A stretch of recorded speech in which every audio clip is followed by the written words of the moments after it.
Hare Krishna. Hare Krishna. Welcome you all in the class. आज की class में आप सभी का बहुत बहुत स्वागत है। हम श्री प्रभुपाद की स्मॉल बुक ईशोपनिषद कर रहे हैं ना। तो ईशोपनिषद में आज हम करेंगे मंत्र 11। नमो विष्णुपादाय कृष्ण प्रेष्ठाय भूतले श्रीमते भक्ति वेदांत स्वामी निधि नामिने नमस्ते सारस्वती देवे गौरवाणी प्रचारिणे निर्विशेष शून्यवादी पाश्चात्य देशितारिणे जय श्री कृष्ण चैतन्य प्रभु नित्यानंद श्री अद्वैत गदाधर शिवासादि गौर भक्त वृंद हरे कृष्ण कृष्ण कृष्ण हरे हरे हरे राम राम राम हरे हरे। सो होप आप सब अच्छे से होंगे, राइट। तो जो पिछला जो श्लोक पढ़ा था उसमें हमने कुछ पढ़ा था, कुछ याद है किसी को?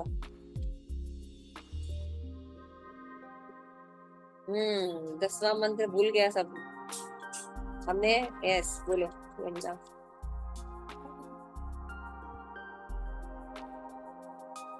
माता जी, धीर व्यक्ति जो होता है, एक धीर और एक अधीर।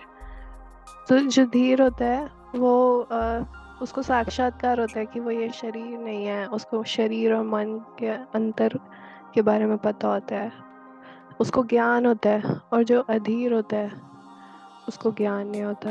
ये एक पॉइंट था। धीर और अधीर। अच्छा, और कौन क्या पढ़ा था?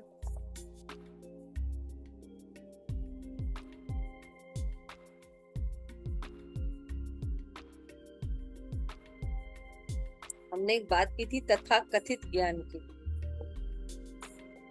है ना। अज्ञात है उसका तो गहनतम क्षेत्र में जाता है, लेकिन जो सो कॉल्ड नॉलेज रखता है, जैसे मटेरियल नॉलेज जो हम पढ़ते हैं, वो और भी निकृष्ट उसमें जाता। ये हमने पढ़ा था, याद है? पढ़ा था ना, अंधम तम प्रविशन्ति, ये अविद्याम उपास्यते, और विद्याम रताम वो इव तमो लोकों से भी नीचे जाता। तो हमने ये डिस्कस किया था कि विद्या क्या होती है। तो भगवत गीता में हमने देखा था कि जो भगवान ने भगवत गीता में बताया था, है ना, विद्या, उसका तुलनात्मक अंतर किया था 9वें में। फिर 10वें में उसी को कंटिन्यूशन था कि ज्ञान, मतलब अगर मान लो तथा कथित विद्या कह रहे हैं और विद्या कह रहे हैं, दोनों का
हरे कृष्णा, मेरी आवाज आ रही है आप लोगों को? ओके। जी माता फिर उसके बाद हमने देखा था कि ये क्लियर कर रहे हैं कि जो ज्ञान होता है वो क्या होता है ना? तो ज्ञान जो भगवत गीता में भगवान ने बताया है 13 चैप्टर में, उसको ज्ञान कहते हैं, और बाकी जो चीजें होती है वो अज्ञान। क्लियर हो गया? तो अभी हम समझ गए, यानी ये हम पालन कर रहे हैं अपने जीवन में, ये अनुकूल परिस्थिति अपने जीवन में ला रहे हैं, तब तो ठीक है। लेकिन अगर इसके अलावा और कोई ज्ञान जो ले रहे हैं, वो सब ज्ञान क्या है? गलत है ना? अंधा निकृष्ट योनियों में ले जाने का। अब इसके बाद 11वां मंत्र बताते हैं फिर से कि जो अविद्या की प्रक्रिया तथा दिव्य ज्ञान को साथ साथ सीखते हैं। अभी क्या बता रहे हैं कि पूर्ण व्यक्ति कौन होता है? एक तो हम अभी पढ़ा आपने ना, अब कंफ्यूज मत कीजिएगा। एक हो गया कि व्यक्ति एक तो अज्ञानी है, तो ज्ञानी नहीं है। तो अगर ज्ञान नहीं है तो उल्टे सीधे काम करेगा, तो ऑब्वियसली नरक जाएगा, ठीक है ना? लेकिन एक जो सो कॉल्ड नॉलेज है है ना, नॉलेज है लेकिन सो कॉल्ड नॉलेज है, तो वो व्यक्ति और गहरे लोकों में जाता है। तो प्रश्न उठता है ज्ञान क्या है और विद्या क्या है और अविद्या क्या है? तो विद्या वो होती है जो भगवान ने वर्णन किया है भगवत गीता में 13 चैप्टर में, वो सारी चीजें विद्या में होती है। और बाकी इससे अतिरिक्त जो भी चीज होती है वो क्या होती है? अविद्या होती है। और उन सभी चीजों में जो सबसे इम्पोर्टेंट होता है कि हम गुरु की शरण ग्रहण कर कर सत्य की खोज करें, ये सबसे इम्पोर्टेंट ज्ञान होता है ना, प्रमाणिक गुरु की शरण ग्रहण करना। अब 11वें मंत्र में बोल रहे हैं कि जो अविद्या की कार्य क्रिया दिव्य ज्ञान को साथ साथ सीखते हैं, यानी विद्या और अविद्या को बोल रहे हैं। यानी कौन से ज्ञान को? जो अभी 13 चैप्टर में बताया गया है। समझ में आ रहा है? ये ज्ञान को और मेटीरियल जगत के दृश्य जगत को ज्ञान को, जो भागवतम में बताया गया है भौतिक जगत को ज्ञान, जो हम पढ़ते हैं वो ज्ञान नहीं। क्लियर हो गया? इन दोनों को जब कोई जानता है, यानी मेटीरियल जगत का नॉलेज भी जानता है कि कैसे क्रिएशन हुआ, क्या किसने किया, समझ रहे हो? ये नॉलेज और विद्याम जो अभी 13 चैप्टर में पढ़ा, ये दोनों के बारे में जब कोई जानता है, तब वो व्यक्ति जो है अमरता का प्रयोग कर सकता है। ठीक है, क्लियर हो गया? तो आइए हम पढ़ते हैं। विद्या च अविद्या च यत्तत् वेद उपभयम् यः अविद्या मृत्युम् त्रिव्या विद्या अमृतम अश्नुते। जो अविद्या की कार्य प्रक्रिया तथा दिव्य ज्ञान को साथ साथ सीख सकता है, कि वही बार बार होने वाले जन्म मृत्यु के प्रभाव को पार कर सकता है और अमरता के पूर्ण वरदान को भोग सकता है। समझ गए कि भौतिक ज्ञान और आध्यात्मिक ज्ञान दोनों होना बहुत जरूरी है। लेकिन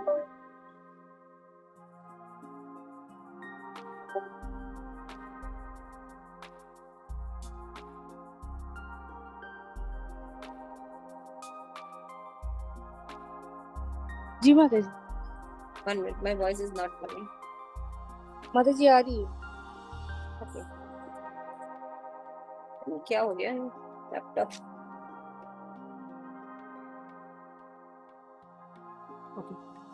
तो यहाँ पे बोले कि जो अविद्या की कार्य प्रक्रिया तथा दिव्य ज्ञान को साथ साथ सीखता है, केवल वही। अब क्या हो जाएगा जब ये दोनों ज्ञान सीख जाएंगे, हम मेटीरियल ज्ञान भी सीखेंगे और स्पिरिचुअल ज्ञान भी सीखेंगे, यानी विद्याम च अविद्या, है ना, दिव्य ज्ञान और अविद्या दोनों को साथ साथ सीखना चाहिए। ठीक है?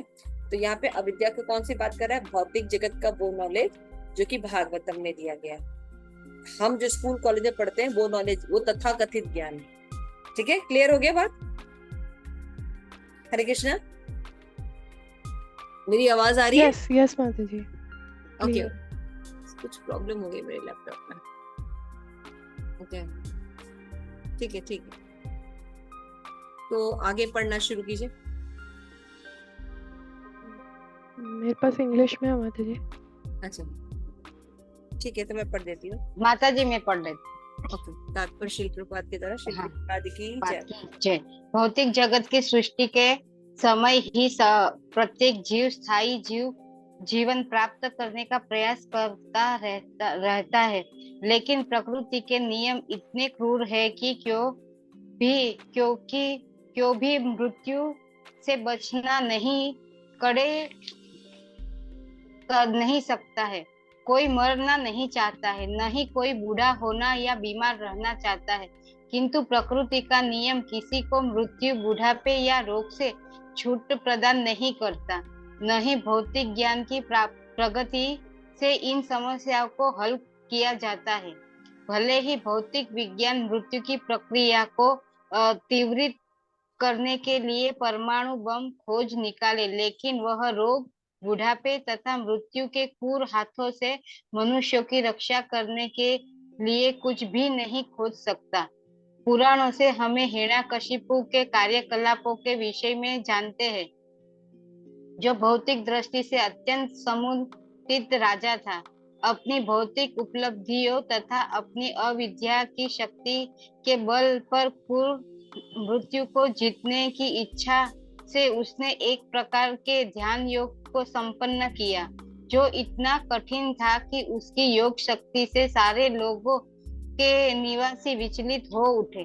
उसने ब्रह्मांड के सृष्टा ब्रह्मा जी को अपने पास पृथ्वी पर नीचे उतरने के लिए बाध्य कर दिया। तब उसने ब्रह्मा से अमर होने का वरदान मांगा, जिससे कोई भी नहीं मरता है। ब्रह्मा जी ने कहा कि वे उसे यह वरदान नहीं दे सकते, क्योंकि यद्यपि ये स्वयं सृष्टा है और समस्त लोकों पर शासन करने वाला है, किंतु वे अमर नहीं है। जैसे कि भगवत गीता 8.17 में पुष्टि होती है, ब्रह्मा जी दीर्घ काल तक जीवित रहते हैं, लेकिन इसका अर्थ यह नहीं कि वे अमर है। हिरण्य का अर्थ होता है सोना तथा कशिपु का अर्थ होता है मुलायम बिस्तर। ये धूत महाशय हिरण्यकशिपु धन तथा स्त्री, इन्हीं दो वस्तुओं में रुचि रखते थे और अमर होने के इन्हीं का भोग करना चाहते थे। उसने अमर होने की अप्रत्यक्ष रूप से इच्छा पूर्ति की आशा में ब्रह्मा जी से कई वरदान मांगे, क्योंकि ब्रह्मा जी ने उससे कह दिया कि वे उसे अमरता का वरदान नहीं दे सकते। अतएव हिरण्यकशिपु ने उनसे प्रार्थना की कि मैं इस मनुष्य, पशु, देवता या 84 लाख योनियों के अंतर्गत किसी जीव के द्वारा न मारा जाऊं। उसने यह भी प्रार्थना की कि मैं न तो पृथ्वी पर, न जल में, न ही किसी हथियार से मरूं।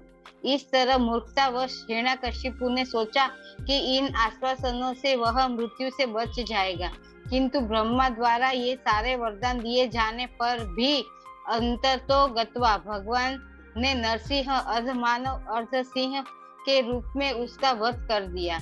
उन्होंने इस मारने के लिए किसी हथियार का उपयोग नहीं किया, केवल अपने नाखूनों से उसे मार डाला।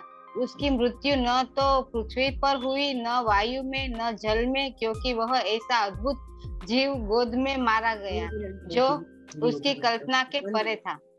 कुल मिलाकर यहाँ पर यही बात कहनी है कि हिरण्यकशिपु जैसे अत्यंत शक्तिशाली भौतिकतावादी भी अपनी विविध योजनाओं से मृत्यु रहित नहीं बन सका, तो फिर आज के शुद्ध हिरण्यकशिपु भला क्या कर सकते हैं, जिनकी योजनाओं का प्रत्येक क्षण गला घुटता रहता है।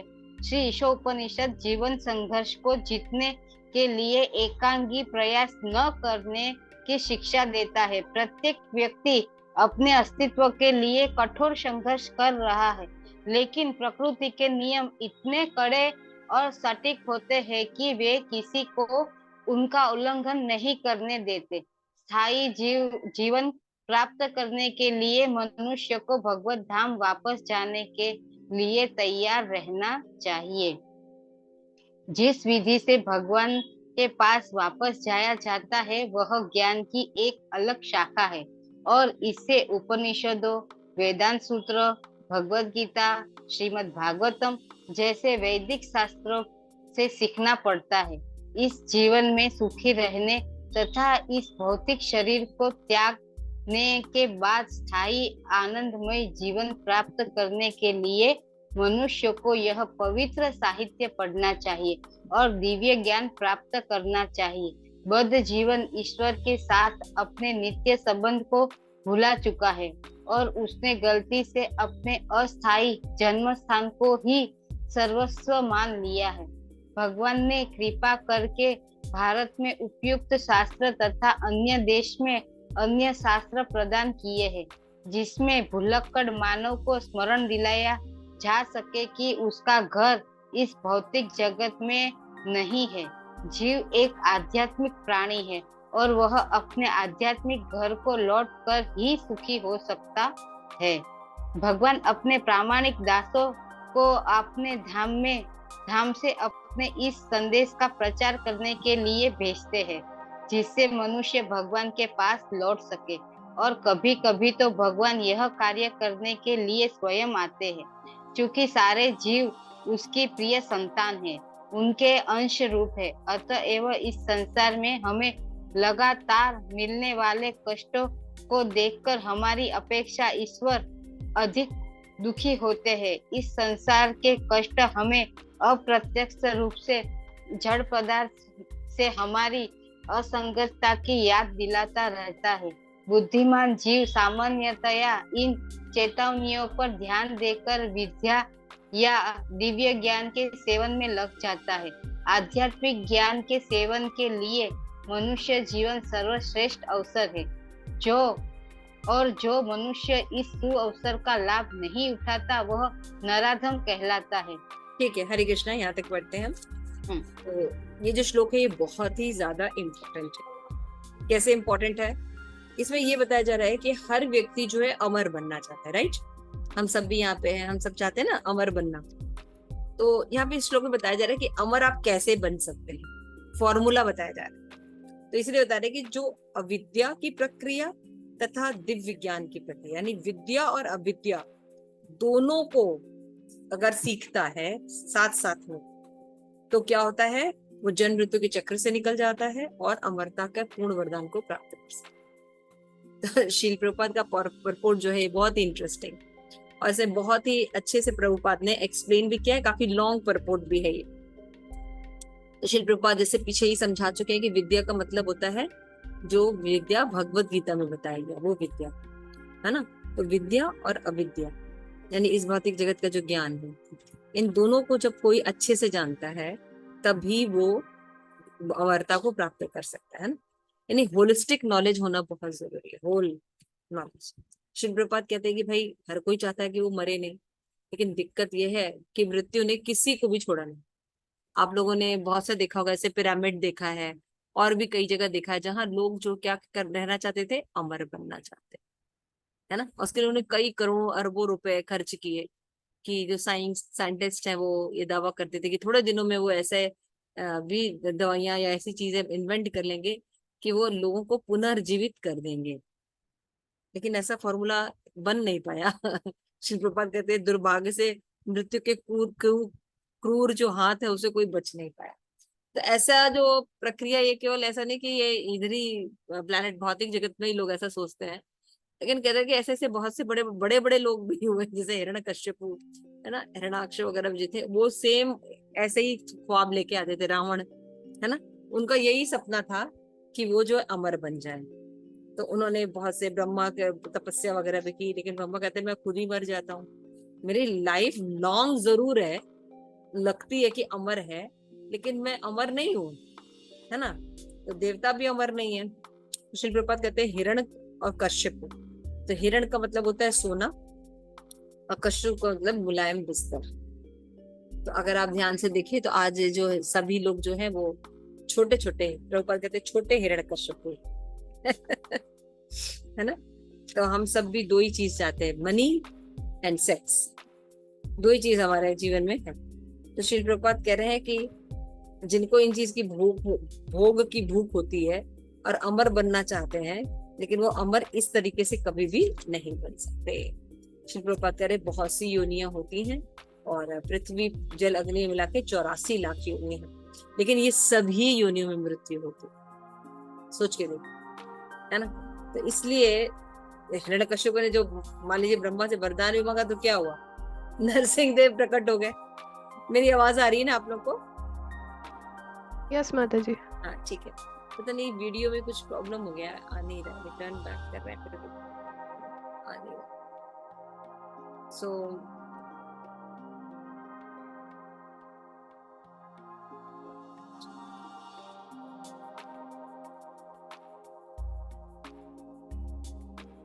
क्या ओके, वॉइस क्लियर नहीं होगी तो मुझे बता दीजिए। यस माता जी। श्री प्रपात कह रहे हैं कि तो मतलब सार ये है कि हिरण्यकश्यपु जो इतना शक्तिशाली था कि उसने समझ लो सारे देवताओं को, ब्रह्मा और शिव को छोड़ के सारे देवताओं को उसने अपना दास बना लिया। सब कुछ इसकी इच्छा से चलता था, समझ लो इतना पावरफुल व्यक्ति था पूरे ब्रह्मांड में, है ना। वो व्यक्ति भी उसकी योजना जो है वो चली गई। और श्री प्रपात कहते हैं आज के शुद्ध हिरण्यकश्यपु भला क्या कर पाएंगे है ना। इंग्लिश में क्या लिखा है यमुना? शुद्र हिरण्यकश्यपु को स्मॉल हिरण्यकश्यपु। यस माता जी। तो आजकल हम छोटे छोटे है ना, भाई हिरण्यकश्यपु जितने महान तो कंट्रोलर नहीं है, लेकिन थोड़े पैसे कमा के पोजीशन कमा के हम कंट्रोल कर लेते हैं, सोचते हैं हम अमर बन जाएंगे। लेकिन क्या कोई अमर बन सकता है? कोई अमर नहीं बन सकता। तो ईशोपनिषद जो है जीवन संघर्ष को जीतने के लिए एकांकी प्रयास न करने की शिक्षा देती है, और व्यक्ति को क्या करती है, अगर अपना अस्तित्व भौतिक जगत बनाए रहेगा तो संघर्ष करना ही पड़ेगा, है ना। तो यह बताती है मनुष्य को भगवत धाम वापस जाने के लिए अपने जीवन की तैयारी करनी चाहिए, जहाँ पे स्थायी जीवन, शाश्वत जीवन, अमर, एक्चुअल में जो अमरता है वो यहाँ नहीं है, वो है स्पिरिचुअल वर्ल्ड में। तो जिस विधि से भगवान के पास जाना होता है वो ज्ञान एक अलग शाखा है, जिसे उपनिषद, वेदांत, सूत्र, भगवत गीता जैसे शास्त्रों से सीखना पड़ता है। तो समझ में आ गया ज्ञान कहाँ कहाँ है ना। गीता में, वेदांत सूत्र में, भगवत गीता में, श्रीमद् भागवतम में जो बताया गया है, जब हम उनके अनुसार अपना जीवन जीते हैं तो हमारा जीवन सुखी रहता है, और मरने के बाद भी हमें आनंद में जीवन प्राप्त हो, क्योंकि हम भगवत धाम जाने की तैयारी कर रहे हैं तो हम शाश्वत जगत को ही जाएंगे, क्योंकि हम भगवान के दिव्य ज्ञान का पालन कर रहे हैं। तो जीव जब इस जगत में आता है तो भगवान के साथ उसका संबंध टूट जाता है। उसका कारण क्या है कि वो अपने आप को ईश्वर बनना चाहता है ना। इस चक्कर में वो माया से अपने आप को जो है वो सोचता है कि हम माया के ही पार्ट है। तो ये बहुत असंगत स्थिति है, ये संगत स्थिति नहीं है, नेचुरल पोजीशन नहीं है। भाई अगर कोई लिविंग बीइंग है तो उसको लिविंग बीइंग जो ही के साथ रहेगा तभी ठीक लगेगा। लिविंग बीइंग है लेकिन जड़ के साथ रहेगा और वो सोचेगा कि वो भी उसी तरह एक्ट करे तो सही है? नहीं सही है ना। तो इसी तरह से हम जब अपनी पोजीशन भूल गए, हम शरीर है ही नहीं, हम आत्मा है, और आत्मा शाश्वत तत्व सत्य चित्त आनंद का बना। तो सत्य चित्त आनंद भगवान है, भगवान कृष्ण है, तो हम उनके पार्ट हैं। लेकिन हम चाहते हैं कि क्या करें, इस मटेरियल जगत जो कि जड़ बना हुआ वो सत्यचित और आनंद की तरह बिहेव करे। तो बिहेव होगा ऐसा? हाँ पद्मा माता जी, पृथ्वी, जल, अग्नि, वायु क्या शाश्वतता का सुख दे सकती है? नहीं माता जी, नहीं दे सकती। जड़ चीज हमारी पेड़ है, पेड़ की लकड़ी काट के हम फर्नीचर बना रहे हैं और फिर हम कहें कि इस पर फर्नीचर से हम शादी कर लेंगे, तो क्या वैसा आपके सोचने से भी कुछ नहीं होगा? नहीं माता जी, असंगत की स्थिति है ना। लेकिन जीव जो है भगवान के साथ रिलेशन भूल जाता है, तो ज्ञान लेने से जीव जो है वापस अपने जो सुखी जीवन है उसमें लौट सकता है। तो भगवान अपने क्या करते हैं कि भुलक्कड़ जो जीव भूल चुका है तो क्या करते हैं, भगवान जानते हैं कि ये तो दिन भर इंद्रिय तृप्ति के कार्यों में ही लगा रहेगा, तो अपने प्रतिनिधियों को भेजते हैं, सेवकों को भेजते हैं, अपने शुद्ध भक्तों को भेजते हैं, जो यहाँ आकर हमें जो है ज्ञान देते हैं, बताते हैं, है ना। जैसे अभी शिल प्रभुपाद आए, शिल प्रभुपाद ने बुक्स लिखी, ज्ञान बांटा, उनके शिष्य हैं, वो लोग प्रचार कर रहे हैं कि हमारा जो मेन मनुष्य जीवन का लक्ष्य क्या है कि इस अवसर का हम लाभ उठाएं भगवत धाम वापस जाने के लिए। तो अमर वो ही व्यक्ति हो सकता है जो एक साथ दोनों चीज सीखे कि ये चीज अविद्या है और ये चीज विद्या है। दोनों को जानता रहेगा तो हमेशा वो विद्या में लगा रहेगा और अविद्या से दूर रहेगा, क्योंकि वो दोनों के रिजल्ट्स जानता है। समझ में आ गया? वो अभी माया के प्रलोभन में नहीं फंसेगा, क्योंकि उसको दोनों की गति पता चल गई है कि विद्या में रहने से ही वो अमरता को प्राप्त कर सकता है, जिसकी वो खोज कर रहा है ना। तो इंद्रिय तृप्ति के लिए भौतिक ज्ञान की प्रगति अविद्या का बारंबार होने वाले जन्म मृत्यु का मार्ग है। लेकिन जो हम भोग विलास में लगे हुए हैं और अविद्या की तरफ जाएंगे, तो उसका रिजल्ट क्या होगा कि बार बार जन्म मृत्यु के चक्र में पड़ेंगे और दुख भोगेंगे। लेकिन अगर हम विद्या में लगे रहेंगे तो हम जो है पुनरअपि जननम पुनरअपि मननम को पार कर जाएंगे। तो मूर्ख लोग जो रहते हैं वो अविद्या का सेवन करते हैं। समझ में आ गया? और जो विद्वान लोग रहते हैं, बुद्धिमान लोग रहते हैं, वो विद्या में लगे रहते हैं और अविद्या को भी जानते हैं।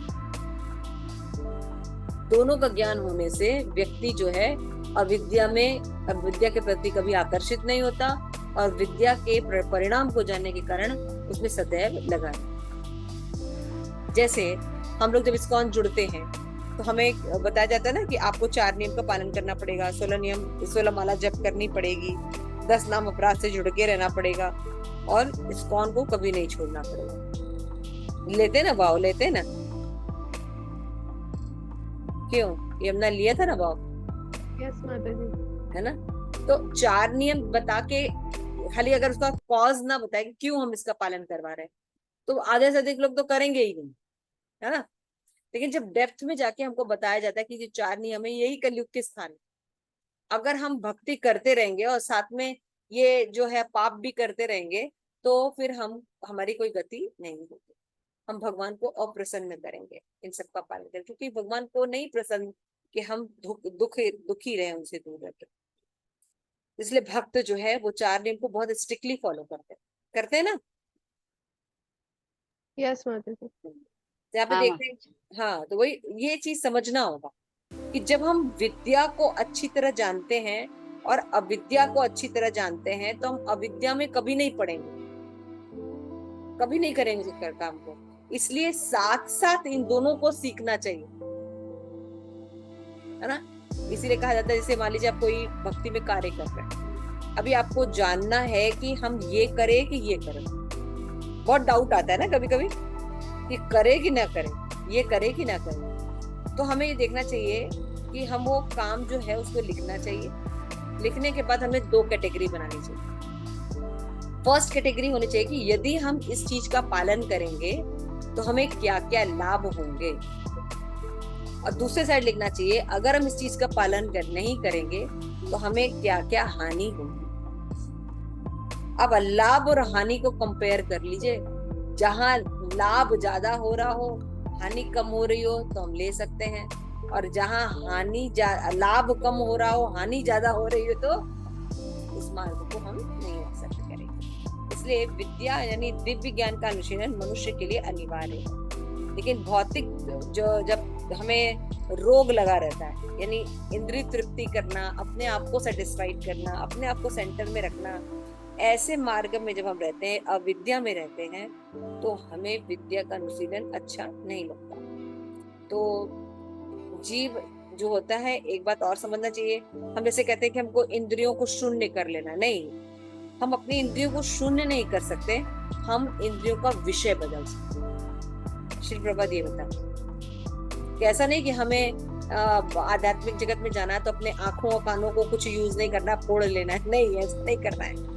हमें अपनी इंद्रियों को भगवत सेवा में लगाना, बेटर टेस्ट देना, ठीक है ना। तो श्री प्रभुपाद कह रहे हैं कि मटेरियल जो जगत है वो स्पिरिचुअल जगत का विकृत प्रतिबिंब है। तो अगर स्पिरिचुअल वर्ल्ड में प्रेम है तो यहाँ पे काम है ना। स्पिरिचुअल जगत में हर जीव भगवान को प्रसन्न करने में लगा है, और मटेरियल जगत में हर जीव अपने आप को प्रसन्न करने में लगा, काम में लगा है। हर व्यक्ति यही देखता है हर चीज को कि ये चीज कैसे मुझे आनंद प्रदान कर सकती है ना, भौतिक जगत में। तो भौतिक जगत में जो काम है, ये भोगने की, इंद्रिय तृप्ति करने की इच्छा है, ये विकृत प्रतिबिंब है प्रेम, कृष्ण प्रेम का, ठीक है। तो असली इंद्रिय भोग तभी संभव है जब भौतिकतावादी का रोग जो है हमारा दूर किया जाए। जैसे हम लोग देखते हैं ना, हम सोचते हैं कि अगर कोई हमारे पर रिस्ट्रिक्शन रहेगा या कोई नियम हमारे पर लागू किया जाएगा तो हम जो है वो फ्री नहीं रह सकते। जबकि हम देखते हैं कि अगर हमारे पर कोई रूल्स लगाए जाते हैं तो हम उन चीजों को ज्यादा अच्छे तरीके से कर सकते हैं। जैसे कि कोई ट्रैफिक रूल ले लीजिए, तो ट्रैफिक रूल में जब हम ट्रैफिक के नियमों का पालन करते हैं तो हम देखते हैं बहुत अच्छे से हम अपने गंतव्य को पहुंच जाते हैं, एक्सीडेंट्स नहीं होते हैं और सभी बहुत अच्छे से अपने अपने डेस्टिनेशन को एक स्विफ्ट टाइम में पार कर लेते हैं, है ना। क्यों कर लेते हैं? क्योंकि एक नियम है। उसी तरह से भौतिक जगत में जो भगवान ने नियम बनाए हैं, अगर हम उनका पालन करते तो एक्चुअल में हम फ्री होते हैं, क्योंकि माया के बंधन में नहीं होते। लेकिन लोग क्या सोचते हैं कि अरे भक्ति करने पर तो ये करना पड़ेगा, वो करना पड़ेगा, हम ऐसे फ्री हैं। नहीं जी, आप फ्री नहीं है, आपके ऊपर पूरा माया का कंट्रोल है ना। और ऊपर से सारे दुख जो है आप अलग झेल रहे हैं। तो एक रोगी के लिए आवश्यक है कि इंद्रिय तृप्ति का आनंद फिर से उठा सके। इसके लिए पहले उसे स्वस्थ होना होगा, प्रभुपाद कहते हैं। अतः मनुष्य जीवन का उद्देश्य इंद्रिय भोग करना नहीं, भौतिक रोग को ठीक करना है। तो जैसे गुरु महाराज लोकनाथ महाराज हमेशा कहते हैं ना कि भोग से रोग होता है और हमें क्या बनना है? योगी। भोगी नहीं बनना है, हमें योगी बनना है। तो योगी बनने पर हम क्या होते हैं? रोग मुक्त। तो अच्छे स्वास्थ्य के लिए ये बहुत इंपॉर्टेंट एग्जाम्पल दे रहे हैं शिव प्रभुपाद कि हमें टेम्परेचर खत्म नहीं करना है, जीरो नहीं करना है। जैसे हमारे बॉडी का टेम्परेचर, नॉर्मल टेम्परेचर होता है 105 और 106, लेकिन जरा सा बढ़ जाए बुखार हो जाए, कम हो जाए तो मृत्यु हो जाए। तो दोनों कंडीशन देखना, एक निश्चित तापमान होना चाहिए। तो हमें इंद्रियों के विषय से शून्य नहीं करना है, हमें उनको बेटर यूज करना है। अब समझ में आ रही बात? शिवराज लिखते हैं कि अच्छे स्वास्थ्य के लिए मनुष्य का शरीर को जो टेम्परेचर है 105 डिग्री से 106 डिग्री तक नहीं बढ़ाना चाहिए। अभी तो तापमान 18.6 अंश को समान अवस्था तक रखना चाहिए। 105 हो जाएगा तब भी बुखार है, 107 है तब भी बुखार है, तो 18.6 जो है वो सही रेशो है। तो मनुष्य का सही लक्ष्य होता है कि भौतिक सभ्यता की आधुनिक प्रवृत्ति यानी ज्वरग्रस्त भौतिक दशा के को बढ़ाया है और परमाणु शक्ति के रूप में 107 अंश तक पहुंचा है। इस बीच मूर्ख राजनीतिक चिल्ला रहे हैं कि इस संसार में किसी तरह समय नरक को जा सकता है। कल ही भूकंप आया, नोएडा में बहुत भयानक भूकंप आया, ऐसा लग रहा था कि पूरी बिल्डिंग ही गिर जाएगी, इतना तेज भूकंप था, है ना। तो एक क्षण लगता है कोई भी चीज जो है नष्ट हो जाए, पर इतना गर्व है ना। भगवान प्राकृतिक विपदा एक क्षण में सब कुछ कर देता है। तो मनुष्य से श्रेष्ठ जो होती है वो भगवान की शक्ति है। ईश्वर निश्चय संकेत जो है बताती है कि भौतिक ज्ञान की प्रगति तथा जीवन के अत्यधिक और मुक्त इससे आध्यात्मिक का जो है अनुशीलन साथ साथ करना चाहिए। तो उपदेश अमृत क्या बता रही है कि अगर हम इंद्रिय तृप्ति में लगे हुए हैं और कोई भी आध्यात्मिक अनुशीलन नहीं करते और लोगों की परवाह नहीं करते, तो हम केवल मृत्यु को और दुखों के क्रूर हाथों में जाएंगे, जहाँ हमेशा बार बार जन्म मृत्यु का दुख हमें मिलता रहेगा। इसका अर्थ यह है कि शरीर के पालन हेतु जितना आवश्यक हो सारे कार्य को रोकते, कार्यकलाप को रोकने का प्रश्न नहीं उठता। कि रोग ठीक करने के प्रयत्न का अर्थ यह नहीं होता कि तापमान को पूर्णतः मिटा दिया जाए, यानी उसका मतलब होता है बुरे सौदे का सर्वोत्तम उपयोग। ये शिल प्रभुपाद का है। हमने बैड बार्गेनिंग कर ली है इस जगत में आके, ये मृत्यु लोक है, बैड बार्गेनिंग है, हमारी मृत्यु निश्चित होगी, लेकिन हम इसका बेस्ट यूज कर सकते हैं, क्योंकि मनुष्य शरीर से हम भगवत धाम वापस जा सकते। तो हमको इन कार्यों में अपना जो है वो लगाना चाहिए। तो हमें विद्या और अविद्या को ठीक से समझना चाहिए और फिर विद्या का अनुशीलन करते रहना चाहिए। आध्यात्मिक ज्ञान के विकास से शरीर तथा मन की सहायता की आवश्यकता होती है। अपने लक्ष्य पर पहुंचने के लिए शरीर को और मन को बनाए रखना आवश्यक है, यानी समान टेम्परेचर तो होना ही चाहिए, वो है 18.6। तो भारत के साधु संतों ने इसे आध्यात्मिक ज्ञान के संतुलित कार्यक्रम द्वारा संपन्न करने का प्रयास किया है। वे किसी भी ऋण इंद्रिय तृप्ति के लिए मानवीय बुद्धि के दुरुपयोग की अनुमति नहीं देते।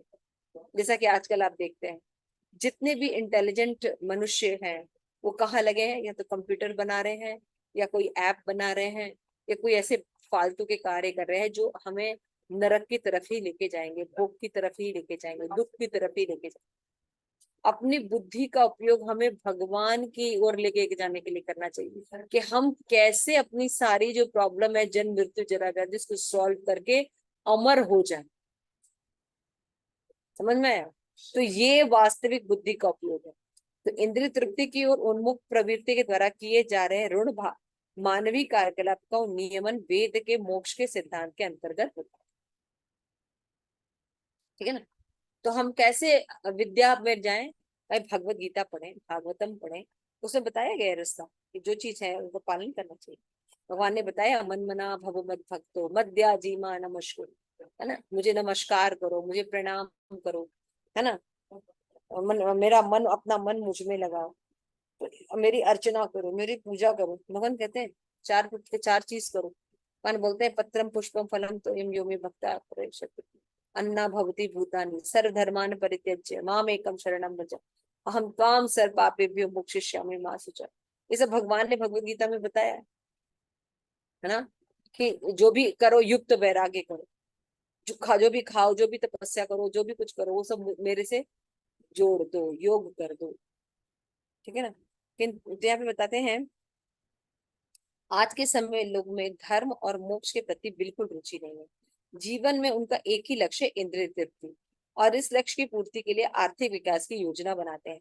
लेकिन ये पथभ्रष्ट सोचते हैं कि धर्म को बनाए रखना चाहिए क्योंकि आर्थिक विकास में इसका योगदान है और जिसकी आवश्यकता इंद्रिय तृप्ति में पड़ती है ना। धर्म अर्थ काम मोक्ष लोग क्यों करते हैं?